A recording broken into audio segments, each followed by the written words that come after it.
On your own, chances are that sometimes coming up with dinner ideas for one can be a bit of a drag. So Chef Micah's over at our brand new Cityline LG kitchen to make it fun again with a spring dinner party for one. That's in today's Daily Dish. Micah, the vibe is looking so great over in that kitchen, and it's so nice to see you out of your kitchen and in our kitchen, and you're all dressed up. You look beautiful. So I'm happy that we're doing this. Thank you so much. I'm so excited to be here. It's so nice to finally get out of my own kitchen. But for today, it's time to go all out. You know, I want people to throw on their lipstick, put on their heels in the kitchen like Beyonce-style, and enjoy making this dinner party for one. I think that is a great idea because why not celebrate, y'all? You're alive. So let's celebrate. Now, you're going to get the party started with a cheese and charcuterie board, that's so my jam. So here's what you need for this. Gather all the ingredients, and Micah's going to show you how to put it all together.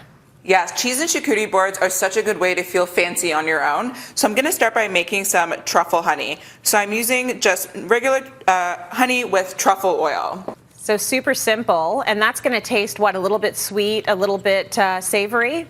Definitely, yeah. Truffle honey is just a really nice way to give our board that extra oomph that we're looking for today.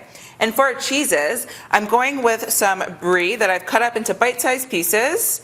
Smoked cheddar, which is my favorite. Yum. Any recipe that has cheddar in it, I just use smoked cheddar. It'll make everything 10 times better. Mm-hmm.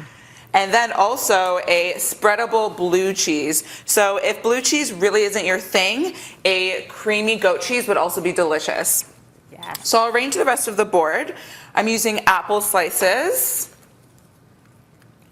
And I have some spicy calabrese. Crispy prosciutto, which is a really great way to add some levity to your board.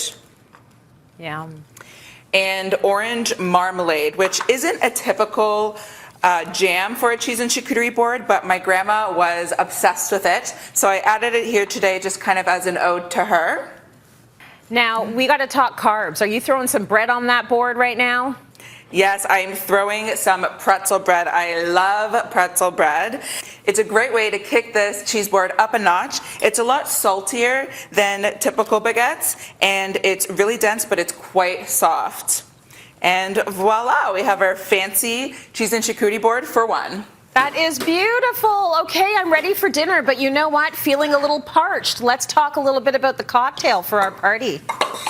I mean, yeah, we have to get to the fun part here. This is the best part. So today I'm going to show you how to make a refreshing cucumber and mint cocktail.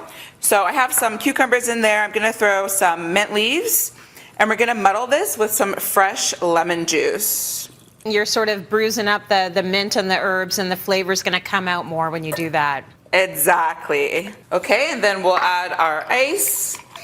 For alcohol today, I'm going to be using Agua Mio Blanco Tequila. It is my personal favorite. So you can put about 1 or 2 ounces. Went a little heavy there. And then just sparkling water to top it off. And you know what? We can add some extra mint for decor. Okay, so I feel like it might be time for dessert now. You've got a shortcut to some strawberry coconut shortcake? Yes, I do.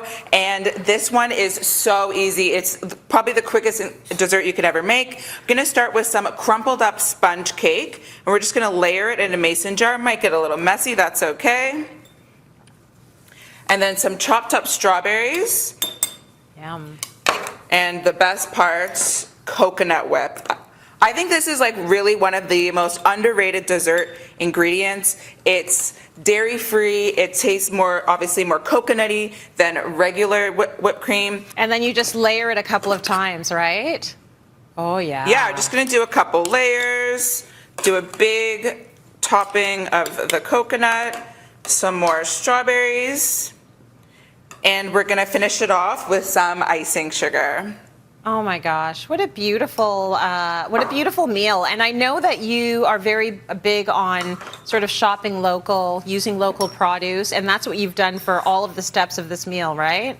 Definitely. I used fresh Ontario strawberries. I got my cheese and bread from the bakery down the street from my house, and I'm using a Canadian-owned tequila agua meal. So why not treat yourself while supporting small local businesses? Micah, that looks scrumptious. Cheers to you. Have a great dinner party. Beautiful for one. I love the whole